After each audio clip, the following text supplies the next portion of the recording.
Hello, and welcome to Cinema Chat. I am David Heath, and you are listening to the podcast where we talk about the movies and the people that made them. And we talked about our last podcast about Wedding Crashers with Owen Wilson and Vince Vaughn. If you have not listened to it and you liked that movie, then please listen to that podcast. Well, I want to go way back with this next podcast. We first talked about a movie from the 70s and went to the 80s and went then to the 90s. And we are actually going to go all the way back to the beginning of films. And we are going to go back to the silent era and even before. Movies have become a part of the fabric of society. And particularly American society.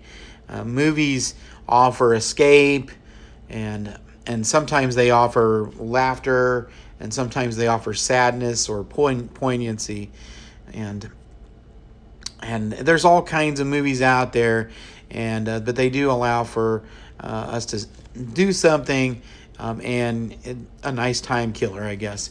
But if we go back to the beginning of films, we would actually have to go back to 1878.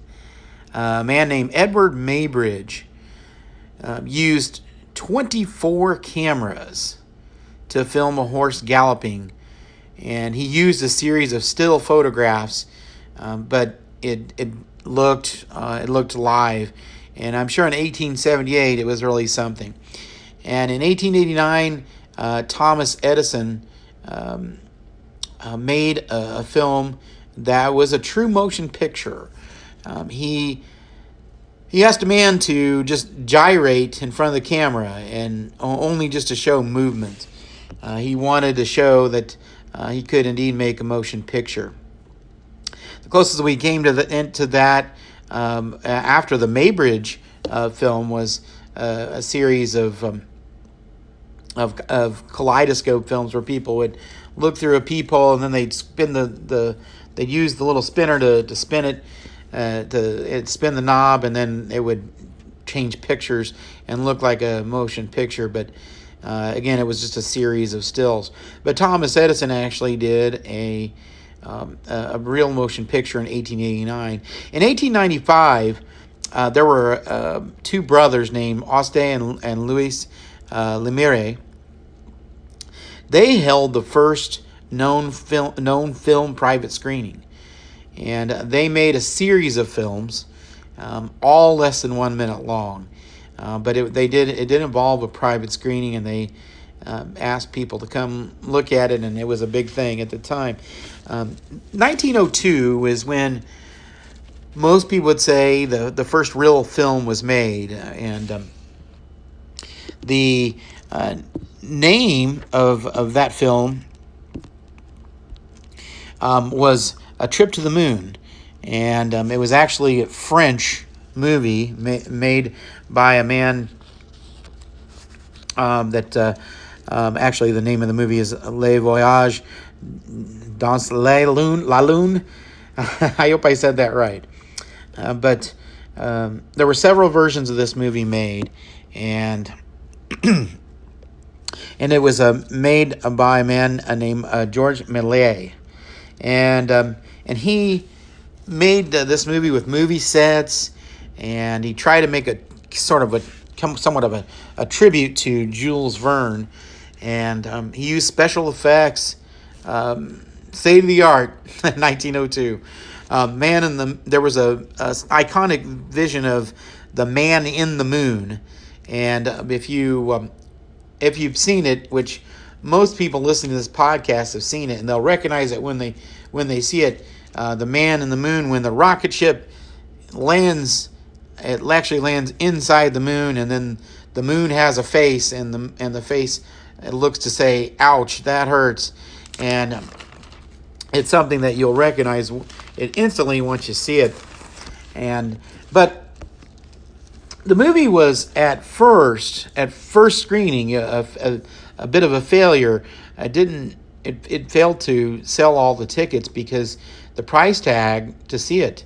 And then he did some more screenings at a fair in France, and then it finally started getting people in, and people were reacting and applauding so loudly that people from the outside and the fair were wondering what is going on in there, so they decided to take a look.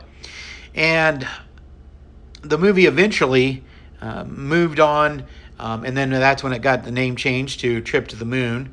And the name change happened when it came to the States, and it had great success with screenings in New York City, Washington, D.C., Cleveland, Detroit, and Kansas City.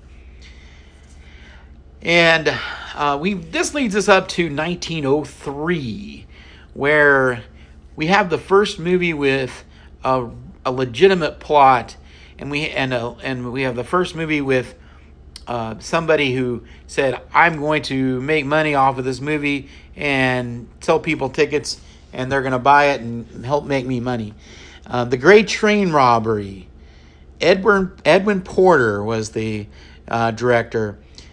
He directed this movie on, hold on to your chair, $150 budget. And no, I didn't say $150 million. I said $150.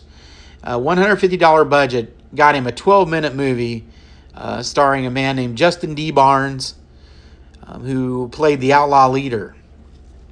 There is an iconic vision of him from the film that you'll recognize if you've seen the 1990 film Goodfellas. Director Martin Scorsese emulated the vision of Justin D. Barnes. He used Joe Pesci to emulate the scene, or to emulate the picture of Justin D. Barnes holding the gun right in front of the audience and shooting. So in 1903, that was kind of a big special effect. We go on to bigger movies. 1915, we have a Birth of a Nation. That was made by legendary director D.W. Griffith. And there were two versions of this movie made. The longer one is a whopping 193 minutes. Far different from the 8, 10, 12-minute movies that we've seen so far, or heard of that so far. And the movie was very controversial due to its seeming glorification of the Ku Klux Klan. Griffith saw the blowback from that movie in 1915 and immediately made a sequel called Intolerance. And Intolerance is a movie that, in fact, it rebukes racism. And that movie was 210 minutes long. And D.W. Griffith really liked to make long movies. Griffith continued to make movies, but he never made another huge moneymaker in the same fashion that The Birth of a Nation was. Birth of a Nation brought in a total, altogether total up to today, $100 million. Unbelievable. He directed he directed over a dozen films, and he eventually died in 1948. One of his movies, though, stars a legendary silent actress named Lillian Gish. Lillian Gish made movies all the way up until 1986. More than a 70-year career. She made 122 movies that we know of. And Lillian Gish's contemporaries were Mary Pickford. Mary Pickford made a number of silent movies, but just never quite made the transition to sound. Made some talkies, but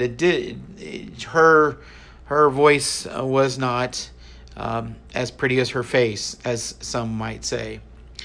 Clara Bow was another big actress, silent movie actress that didn't quite make it into the talkies, whereas the other actresses that were silent film stars at the time, bigger ones, were Joan Crawford, Greta Garbo, and Norma Shearer, and women like those transitioned into sound, and in fact, most would say their best movies and biggest movies were all sound films.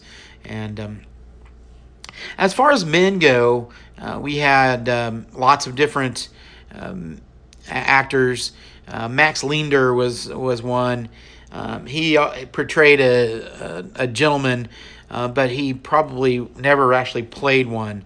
He tried to act like a gentleman, but in fact he was a con artist in many of his films. Harold Lloyd was known to be the great comic actor by hanging off of a clock tower in New York City, or he or any kind of tall building. You would probably see Harold Lloyd. Douglas Fairbanks, a true swashbuckler actor, and once again we have somebody that couldn't quite make it into talkies, which leads us into Rudolph Valentino, another swashbuckler type. And again, when it comes down to can you recite lines or can you just look pretty on film, Rudolph Valentino could do one but not the other. The perhaps biggest impact makers of the silent era were two men. We'll talk about one right now. Buster Keaton. Buster Keaton was known as the Great Stoneface, and he had been on the stage performing with his father at age 2, and his father would put him in all kinds of precarious situations, which you wouldn't think a toddler would be thrown around and tossed around like a rag doll, but that indeed is the type of father that Buster Keaton had. And but he made a number of really great films, and two of his later ones that I would like to mention one would be Steamboat Bill Jr. That's one that people listening to this podcast might be familiar with. That has a house, or the side of a house, fall right on top of Buster Keaton, and somehow the window falls right through his body, and so he just steps right over and he's done. But most of us have seen it, and but the other big movie that he had, looking back on it, is The General, and that was made 1926, and oddly, it was not a hit at all in the beginning, and in fact, it caused Buster to lose creative control over his movies. But looking back on it nearly 100 years later, we look at it as Buster Keaton's masterpiece. And the film did not initially make a profit, which is what caused Buster to lose the creative control over his films. And oddly enough, this movie ended up in the public domain, and that just means that nobody owns it, and so anybody can play it anywhere and make money off of it, and which is a very odd thing for a movie of that magnitude. Buster Keaton continued to make movies, and eventually made some TV appearances, and he acted all the way till his death. His last film he made was in 1966 in a movie called A Funny Thing Happened on the Way to the Forum, and which is a funny movie, by the way, but we won't talk about that right now. He made that movie though after he made a movie with his silent contemporary Charlie Chaplin. And Charlie Chaplin he made a movie called Limelight with Buster Keaton in 1950.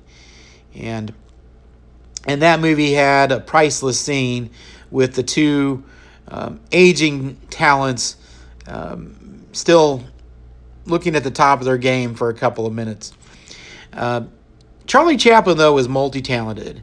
He used his little tramp character as an actor, and then went on, when he started getting control of his movies, went on to produce, write, direct, and star in all of his films, all of his later films.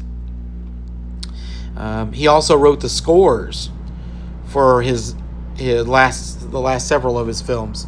So to call Charlie Chaplin multi-talented would be an understatement. The Little Tramp character was featured in 80 films, again, that we know of. Most were short films, 10 minutes or long. However, there were several features, such as The Kid, City Lights, The Circus, The Gold Rush, all considered classics. All use drama, all use emotion, all use laughter.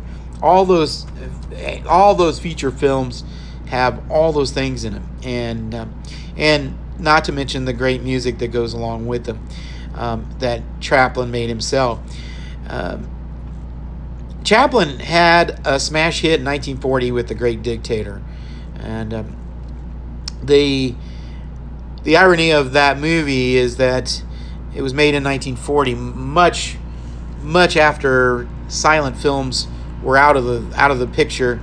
That was his first talkie, 1940, and this was 13 years after most movies began to have sound. He did the movie The Great Dictator, and that had some good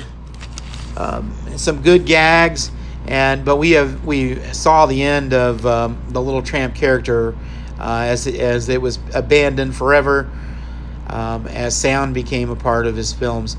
And Chaplin went on to star in several films after that, somewhat spaced out.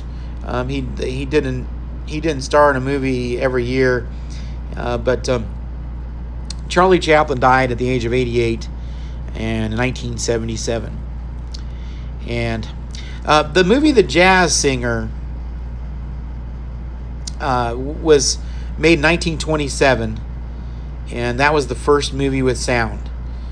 It was essentially a silent movie, but it featured Al Jolson's very recognizable voice, singing voice.